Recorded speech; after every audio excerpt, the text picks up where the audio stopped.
ಊಹಿಸಿಕೊಳ್ಳಿ, ನೀವು ಒಂದು ರಸ್ತೆಯಲ್ಲಿ ನಡೆಯುತ್ತಿದ್ದೀರಾ. ರಸ್ತೆಯ ಮೇಲೆ ಒಂದು ಸಣ್ಣ ಕಾಗದದ ಚೂರು ಕೂಡ ಇಲ್ಲ. ವಾಹನಗಳು ಹಾರ್ನ್ ಮಾಡುತ್ತಿಲ್ಲ. ಜೀಬ್ರಾ ಕ್ರಾಸಿಂಗ್ಗೆ ಕಾಲಿಡುತ್ತಿದ್ದಂತೆ ಕಾರುಗಳು ನಿಮಗಾಗಿ ನಿಲ್ಲುತ್ತವೆ. ಇದು ಸ್ವರ್ಗವಲ್ಲ. ಡೆನ್ಮಾರ್ಕ್ನ ರಾಜ ನಿಕೋಪನ್ ಹೇಗನ್.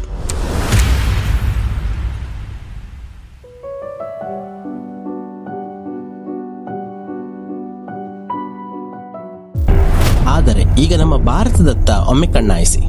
ಊರಿನ ಹೊರವಲಯದಲ್ಲಿ ಸ್ವಾಗತಿಸುವ ಬೃಹತ್ ಕಸದ ಬೆಟ್ಟಗಳು, ಮೂಗು ಮುಚ್ಚಿಕೊಂಡು ಹೋಗಬೇಕಾದ ಸಾರ್ವಜನಿಕ ಶೌಚಾಲಯಗಳು, ಗಟಾರದಲ್ಲಿ ಇಳಿದು ಸ್ವಚ್ಛ ಮಾಡುತ್ತಿರುವ ಮನುಷ್ಯರು. ಇವೆರಡು ಬೇರೆ ಬೇರೆ ಗ್ರಹಗಳ ದೃಶ್ಯಗಳಲ್ಲ, ಒಂದೇ ಭೂಮಿಯ ಎರಡು ಮುಖಗಳು. ಹಾಗಾದರೆ ಭಾರತೀಯರ DNA-ದಲ್ಲೇ ಶಿಸ್ತು ಇಲ್ಲವೇ? ನಮಗೆ ಹುಟ್ಟಿನಿಂದಲೇ ಸಿವಿಕ್ ಸೆನ್ಸ್ ಅಂದರೆ ನಾಗರಿಕ ಪ್ರಜ್ಞೆ ಇಲ್ಲವೇ? ನೀವು ಹೌದು ಅಂದುಕೊಂಡಿದ್ದರೆ ನಿಮ್ಮ ಅನಿಸಿಕೆ ಸಂಪೂರ್ಣ ತಪ್ಪು. ನಾವೇಕೆ ಹೇಗಿದ್ದೇವೆ ಎಂಬುದರ ಹಿಂದಿರುವ ಅಸಲಿ ರಹಸ್ಯ ನೀವು ಊಹಿಸಿರುವುದಕ್ಕಿಂತಲೂ ತುಂಬಾ ಭಯಾನಕವಾಗಿದೆ. ನಮಸ್ಕಾರ ಸ್ನೇಹಿತರೆ, ಕಾಲ ರಹಸ್ಯಕ್ಕೆ ಸ್ವಾಗತ. ಇಂದು ನಾವು ಭಾರತೀಯರ ನೈಜ ಮುಖವಾಡವನ್ನು ಕಳಚಿ ಈ ಕಸ ಮತ್ತು ಗಲೀಜಿನ ಹಿಂದಿರುವ 3 ಕರಾಳ ಸತ್ಯವನ್ನ ಬಯಲು ಮಾಡಲಿದ್ದೇವೆ. ವಿಡಿಯೋ ಕೊನೆಯವರೆಗೂ ನೋಡಿ, ನಿಮ್ಮ ಯೋಚನಾ ಲಹರಿಯೇ ಬದಲಾಗುವುದಂತೂ ಖಂಡಿತ. ರಹಸ್ಯ 1: ಗುಲಾಮಗಿರಿ ಮತ್ತು ಜಾತಿ ವ್ಯವಸ್ಥೆಯ ಕರಾಳತೆ. Dark root of casteism. ಭಾರತದಲ್ಲಿನ ಈ ಅವ್ಯವಸ್ಥೆಯ ಮೊದಲ ರಹಸ್ಯ ಅಡಗಿರುವುದು ನಮ್ಮ ಮೈಂಡ್ಸೆಟ್ ಮತ್ತು ಜಾತಿ ವ್ಯವಸ್ಥೆಯ ಆಳದಲ್ಲಿ.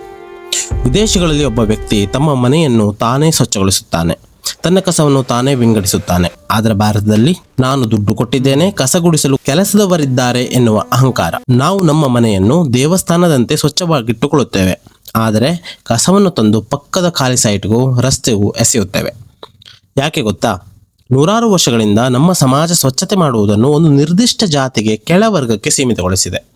ಕಸ ಎತ್ತುವವರನ್ನ ಇಂದಿಗೂ ಕಸದವರು ಎಂದೇ ಕರೆಯುತ್ತೇವೆ. ಅಸಲಿಗೆ ಕಸ ಮಾಡುವುದು ನಾವು, ಅವರು ಕಸದವರಲ್ಲ, ಸ್ವಚ್ಛತಾ ಕಾರ್ಮಿಕರು. ಇಂದಿಗೂ ನಮ್ಮ ದೇಶದಲ್ಲಿ ಗಟಾರಕ್ಕೆ ಇಳಿದು ಪ್ರಾಣ ಬಿಡುತ್ತಿರುವವರಲ್ಲಿ 90%ಕ್ಕೂ ಹೆಚ್ಚು ಮಂದಿ ದಲಿತರೇ ಆಗಿದ್ದಾರೆ. ಒಮ್ಮೆ ಯೋಚಿಸಿ, ಯಾವುದೇ ದೇಶದಲ್ಲಿ ಸ್ವಚ್ಛ ಮಾಡುವವರನ್ನ ಕೀಳಾಗಿ ಕಾಣಲಾಗುತ್ತದೆಯೋ ಅಲ್ಲಿ ಸ್ವಚ್ಛತೆ ಹೇಗೆ ತಾನೇ ಇರಲು ಸಾಧ್ಯ? ರಹಸ್ಯ 2: ಕುಸಿದು ಬಿದ್ದಿರುವ ವ್ಯವಸ್ಥೆ. The broken system. ನೀವು ಅನೇಕ ಬಾರಿ ಜನರನ್ನ ಬೈದುಕೊಂಡಿರಬಹುದು, ನೋಡು ರಸ್ತೆಯ ಬದಿಯಲ್ಲೇ ಮೂತ್ರ ಮಾಡುತ್ತಿದ್ದಾನೆ, ಇವರಿಗೆ ಬುದ್ಧಿಯೇ ಇಲ್ಲ ಅಂತ. ಆದರೆ ಇದು ಕೇವಲ ಜನರ ತಪ್ಪಲ್ಲ, ಇದು ನಮ್ಮ ವ್ಯವಸ್ಥೆಯ ಬಹುದೊಡ್ಡ ವೈಫಲ್ಯ. ಒಬ್ಬ ಬೀದಿ ಬದಿ ವ್ಯಾಪಾರಿ ಇಡೀ ದಿನ ರಸ್ತೆಯಲ್ಲೇ ಇರುತ್ತಾನೆ. ಆತನಿಗೆ ಹೋಗಲು ಅಲ್ಲಿ ಸಾರ್ವಜನಿಕ ಶೌಚಾಲಯಗಳಿವೆಯಾ? ಇದ್ರೂ ಅಲ್ಲಿ ನೀರಿರುತ್ತದೆಯಾ? ಬಹುತೇಕ ಶೌಚಾಲಯಗಳಲ್ಲಿ ಉಸಿರುಗಟ್ಟಿಸುವ ವಾಸನೆ ಇರುತ್ತದೆ. ಬೇರೆ ದಾರಿ ಇಲ್ಲದೆ ಜನರು ರಸ್ತೆ ಬದಿಯನ್ನು ಆಶ್ರಯಿಸುತ್ತಾರೆ. ಫುಟ್ಪಾತ್ಗಳೇ ಇಲ್ಲದ ರಸ್ತೆಯಲ್ಲಿ ಜನರು ಹೇಗೆ ನಡೆಯಬೇಕು? ದಿಢೀರನೆ ಮುಕ್ತಾಯವಾಗುವ ಫ್ಲೈಓವರ್ಗಳಲ್ಲಿ ಲೇನ್ ಡಿಸಿಪ್ಲಿನ್ ಹೇಗೆ ಬರುತ್ತದೆ? ಜನರು ಶಿಸ್ತು ಇಲ್ಲ ಎನ್ನುವುದು ಸುಳ್ಳು. ಇದೇ ಭಾರತೀಯರು ದುಬೈಗೂ ಅಮೆರಿಕಾಗ ಹೋದರೆ ಅಲ್ಲಿನ ಕಾನೂನನ್ನು ಚಾಚೂ ತಪ್ಪದೆ ಪಾಲಿಸುತ್ತಾರೆ. ಅಷ್ಟೇ ಏಕೆ, ನಮ್ಮ ದೆಹಲಿ ಮೆಟ್ರೋ ಅಥವಾ ವಿಮಾನ ನಿಲ್ದಾಣಗಳಲ್ಲಿ ಒಳಗೆ ಹೋದರೆ ಯಾರೂ ಕಸ ಹಾಕುವುದಿಲ್ಲ. ಯಾಕಂದ್ರೆ ಅಲ್ಲಿ ಸಿಸ್ಟಮ್ ಸರಿಯಾಗಿದೆ. ಎಲ್ಲಿ ವ್ಯವಸ್ಥೆ ಕಟ್ಟುನಿಟ್ಟಾಗಿರುತ್ತದೆಯೋ ಅಲ್ಲಿ ಜನ ತಾನಾಗಿಯೇ ಬದಲಾಗುತ್ತಾರೆ. ನಾವು ಬದುಕುತ್ತಿರುವ ಕೊಚ್ಚೆಯಲ್ಲಿ ನಮಗೆ ವ್ಯವಸ್ಥೆ ಸರಿಯಾದ ದಾರಿ ತೋರಿಸುತ್ತಿಲ್ಲ ಅಷ್ಟೇ. ಡೆನ್ಮಾರ್ಕ್ನಂತಹ ದೇಶಗಳಲ್ಲಿ ಸ್ಯಾಮ್ಸ್ ಪಾಂಡ್ ಸಿನ್ಸ್ ಎಂಬ ಪದವಿದೆ. ಅಂದರೆ ನನ್ನ ಸಮಾಜ ನನ್ನ ಜನ ಎಂಬ ಕಾಳಜಿ. ಅಲ್ಲಿನ ಜನರು ತಾವೇ ಕಸವನ್ನು 10 ಬೇರೆ ಬೇರೆ ಡಸ್ಟ್ಬಿನ್ಗಳಲ್ಲಿ ವಿಂಗಡಿಸಿ ತಾವೇ ಮರುಬಳಕೆ ಕೇಂದ್ರಕ್ಕೆ ತೆಗೆದುಕೊಂಡು ಹೋಗ್ತಾರೆ. ಆದರೆ ನಮ್ಮಲ್ಲಿ ಕೋಟ್ಯಾಧಿಪತಿಗಳು ಕೋಟಿ ಸುರಿದು ಅಪಾರ್ಟ್ಮೆಂಟ್ ಕಟ್ಟುತ್ತಾರೆ. ಒಳಗೆ ಸ್ವಿಮ್ಮಿಂಗ್ ಪೂಲ್, ಜಿಮ್ ಎಲ್ಲವೂ ಇರುತ್ತದೆ. ಆದರೆ ಆ ಬಿಲ್ಡಿಂಗ್ನ ಕಾಂಪೌಂಡ್ನ ಆಚೆ ಕಸದ ಗುಡ್ಡೆ ಬಿದ್ದರೂ ಅವರಿಗೆ ತಲೆಬಿಸಿ ಇರುವುದಿಲ್ಲ. ನಮ್ಮ ಶ್ರೀಮಂತರು ತಮ್ಮದೇ ಆದ ಒಂದು ಗಾಜಿನ ಗುಳ್ಳೊಳಗೆ ಬದುಕುತ್ತಿದ್ದಾರೆ. ನಾನು ಚೆನ್ನಾಗಿದ್ದರೆ ಸಾಕು, ನನ್ನಿಂದ ಬೇರೆಯವರಿಗೆ ಏನಾದರೂ ತೊಂದರೆ ಇಲ್ಲ ಎಂಬ ಸ್ವಾರ್ಥ ನಮ್ಮ ಸಮಾಜವನ್ನು ಆಳುತ್ತಿದೆ. ಕೇವಲ ದಂಡ ಹಾಕುವುದರಿಂದಲೋ ಪೊಲೀಸರು ಬೈಯುವುದರಿಂದಲೋ ಈ ದೇಶ ಬದಲಾಗುವುದಿಲ್ಲ. ನಮ್ಮ ರಾಜಕಾರಣಿಗಳು ಸ್ವಚ್ಛ ಭಾರತದ ಹೆಸರಿನಲ್ಲಿ ಕೇವಲ ಫೋಟೋಶೂಟ್ ಮಾಡುವುದನ್ನು ನಿಲ್ಲಿಸಿ ನೈಜ ವ್ಯವಸ್ಥೆಯನ್ನು ನಿರ್ಮಿಸಬೇಕಿದೆ.